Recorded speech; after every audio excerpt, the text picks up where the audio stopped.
So hello guys, welcome back to another video of commerce status. So आज हम एक ऐसे चैप्टर की बात करने वाले हैं जिससे मतलब स्टैट्स में सबसे डिफ़िकल्ट इसी चैप्टर को माना जाता है।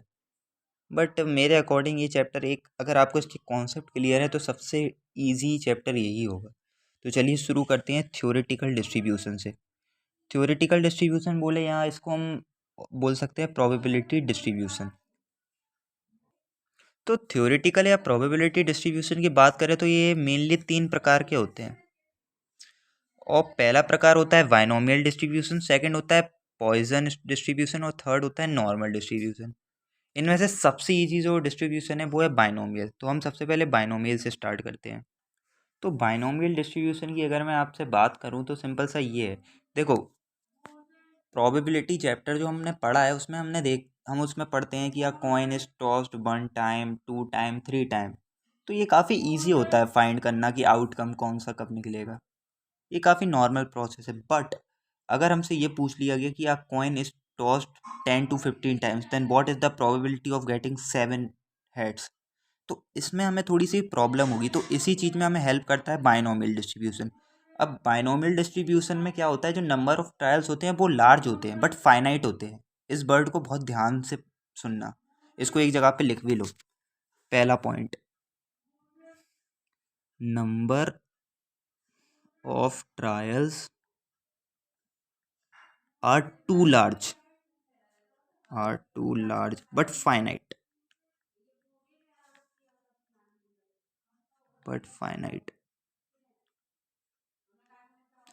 तो ये इसका सबसे पहला पॉइंट है। दूसरा सबसे इंपॉर्टेंट पॉइंट है कि एवरी ट्रायल इज इंडिपेंडेंट। मतलब सारे जितने भी ट्रायल है वो अपने आप में एक इंडिपेंडेंट है।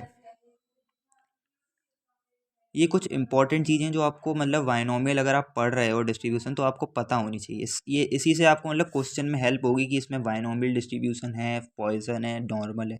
क्योंकि एग्जाम में आपको बताया नहीं जाएगा, आपको खुद फाइंड करना है और फॉर्मूले लगाने हैं।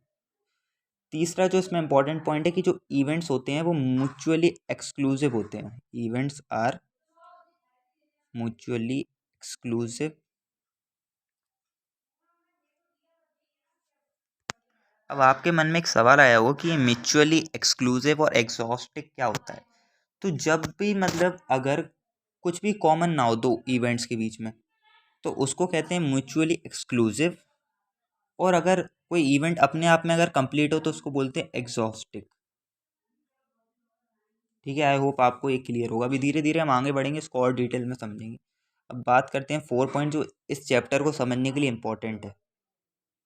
इसमें है कि देखो, हर जितना भी जैसे कोई ट्रायल है, मतलब अगर मान लो आप कोई एग्ज़ाम देकर आए तो उसमें क्या है, आपने एक एग्ज़ाम दिया तो आप पास हो गए या फेल हो गए। यानी कि या तो सक्सेस हो गए या तो फेलियर होगा। सिंपल सी बात है। अगर एक आउटकम के कुल मिला के 2 ट्रायल होते हैं, मतलब 2 आउटकम्स होते हैं। पहला होता है सक्सेस, दूसरा होता है फेलियर।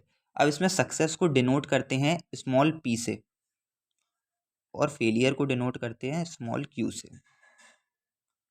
आई होप आपको इतना सब कुछ क्लियर है। अब ये पूरी कहानी समझने के बाद अब चलिए इसके फॉर्मूले पे आते हैं, जो कि सबसे इम्पोर्टेंट चीज़ है, वो है इसका फॉर्मूला।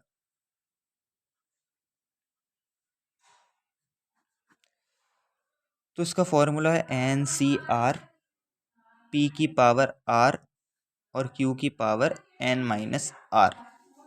अब आप पूछेंगे कि ये क्या है। तो देखिए, ये जो है, ये तो अगर आपने परम्यूटेशन एंड कॉम्बिनेशन पढ़ा होगा तो आप समझ गए होंगे कि इसका मतलब क्या है। पर आपको चलो मैं अब एक एक चीज़ बताता हूँ। जैसे इसमें N जो दिया है उसका मतलब है नंबर ऑफ ट्रायल्स। ये आप अच्छे से एक बार इसके नोट्स बनाइएगा क्योंकि ये चैप्टर काफ़ी इंपॉर्टेंट है। इसमें जो R गिवन है उसका मतलब है नंबर ऑफ सक्सेस। इसमें जो P गिवन है उसका मतलब है probability of success in one trial. Probability of success in one trial. और अगर आप बात करें Q की तो प्रोबेबिलिटी ऑफ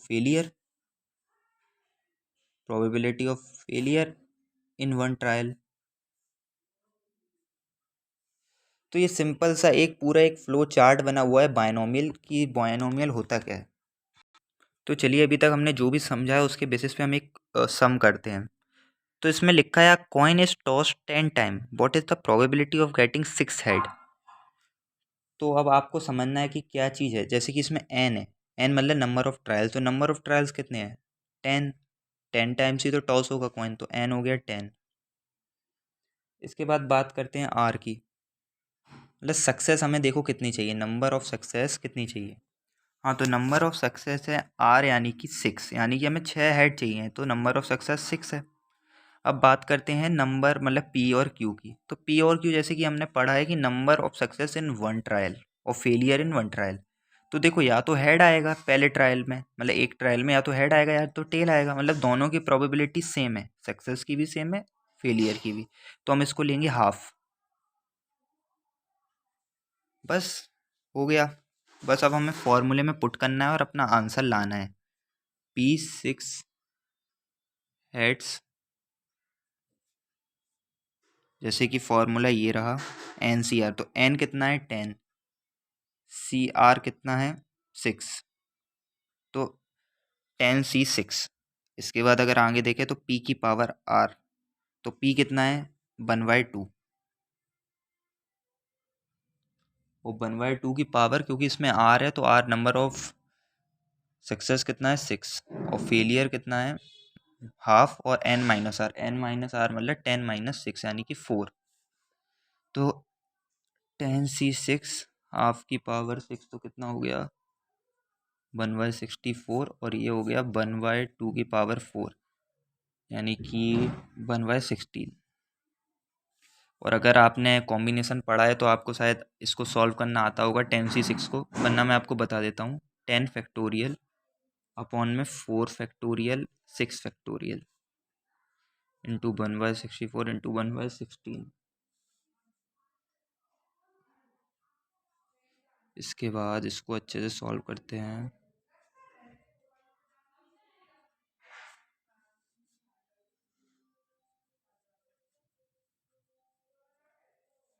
6 फैक्टोरियल से 6 फैक्टोरियल गया, 3 2 जा 12, 3 2 जा 6, 4 2 जा 8 होता है, तो इससे ये गया 3 से 3 गया, और ये हमारा 1/64 इंटू 1/16 तो था ही।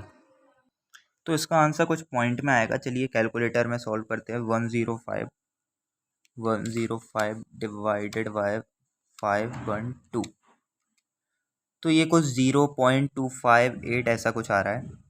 तो आई होप आपको समझ में आ गया होगा कि हमें सम कैसे सॉल्व करने हैं। चलिए अब कुछ इंपॉर्टेंट प्रॉपर्टीज़ की बात करते हैं जो कि एग्जाम में आती ही है। तो अब बात करते हैं प्रॉपर्टीज़ की। तो सबसे पहली प्रॉपर्टी की अगर बात करें तो वो है मीन की, कि इसमें मीन कैसे फाइंड करते हैं। तो मीन का फॉर्मूला इसमें होता है mean is equal to N into P. N जैसा कि हमने पढ़ा था नंबर ऑफ ट्रायल्स, और पी मतलब number of success in one trial. तो ये रहा हमारा मीन का फॉर्मूला। अब बात करते हैं वेरिएंस की। अगर आपने मेजर ऑफ सेंट्रल टेंडेंसी ये सब अगर पढ़ा है तो आपको पता होगा कि variance equal to H D का स्क्वायर। ये एच डी का साइन है, इससे एच डी को डिनोट करते हैं। एच डी मतलब स्टैंडर्ड डेविएशन। तो इसके फॉर्मूले की अगर बात करें तो वो होता है एन पी क्यू। तो अब स्टैंडर्ड डेविएशन इक्वल टू क्या होगा, तो ये पावर इधर चली जाएगी तो ये रूट में आ जाएगा। तो ये हो गया स्टैंडर्ड डेविएशन का फॉर्मूला। आई होप अभी तक मैंने जितनी भी बातें करी हैं सब आपको क्लियर होंगी। आई थिंक अगर आपने इतना सबको समझ लिया, आप आराम से कुछ क्वेश्चन तो कर ही सकते हैं। आई आई नो कुछ टेक्निकल क्वेश्चन नहीं होंगे, तो हम इसके ऊपर अगली वीडियो बनाएंगे। अब चलिए अगली वीडियो में हम पॉइजन डिस्ट्रीब्यूशन की बात करेंगे। अभी मैं आपको थोड़ा सा पॉइजन के बारे में समझा देता हूँ कि ये पॉइजन डिस्ट्रीब्यूशन होता क्या है। तो देखो पॉइजन डिस्ट्रीब्यूशन क्या होता है कि इसमें भी जो नंबर ऑफ ट्रायल्स होती है वो टू लार्ज होती है पॉइजन में, और मतलब अगर आप, पर उसको इन्फिनिटी नहीं बोल सकते, इन्फिनिटी नॉर्मल में होती है। हाँ एक और इम्पॉर्टेंट बात जो मैं आपको शायद बताना भूल गया, कि ये जो होती है ना जो बायनोमियल और पॉइजन, ये एक डिस्क्रीट वेरिएबल में डील करती है, और जो हमारा नॉर्मल है वो कंटिन्यूस वेरिएबल में डील करता है। ये एक इंपॉर्टेंट है, ये एमसीक्यू क्वेश्चन में आ सकता है। हाँ अब हम बात कर रहे थे पॉइजन डिस्ट्रीब्यूशन की। तो इसमें क्या है, number of trials are too large, tends to infinity but not infinity. Infinity की अगर बात करेंगे तो वो आएगा नॉर्मल डिस्ट्रीब्यूशन में। दूसरी बात, अगर पॉइजन की बात करें तो इसमें जो मतलब ट्रायल्स है वो इंडिपेंडेंट होते हैं, जो कि बायनोमियल में होते थे, सेम है। और इसमें जो सक्सेस की प्रोबेबिलिटी होती है ना, वो बहुत कम होती है। ये मैं जितनी भी बातें बोल रहा हूँ वो मैं अगले वीडियो में आपको लिखवाऊंगा, बट ये अभी आप थोड़ा समझ लीजिए, थोड़ा आपको आइडिया हो जाए। अब देखिए, मैं इसके एग्जाम्पल की बात करता हूँ कि पॉइजन डिस्ट्रीब्यूशन में क्या आता है। तो पॉइजन डिस्ट्रीब्यूशन का अगर सिंपल सा अगर मैं मतलब बोलूँ तो पॉइजन डिस्ट्रीब्यूशन मतलब है कि example, number of accident in busy road. मतलब एक बिजी रोड है, मतलब बहुत भीड़ है, बाजार की रोड है, तो उसमें एक्सीडेंट कितने होंगे? ऑब्वियस सी बात है, कम होंगे, मतलब प्रोबेबिलिटी ऑफ सक्सेस बहुत कम है। तो ये सिंपल सा मतलब है पॉइजन डिस्ट्रीब्यूशन का। आई होप आपको ये सब बातें क्लियर होंगी। तो थैंक यू गाइस, अगर आपको ये वीडियो पसंद आई हो, वीडियो को लाइक शेयर और कमेंट करना ना भूलें। हम अगली वीडियो में इसके कुछ टेक्निकल क्वेश्चन करेंगे बायनोमियल के, और उसके अगली वीडियो में हम पॉइजन वगैरह समझेंगे। Thank you guys.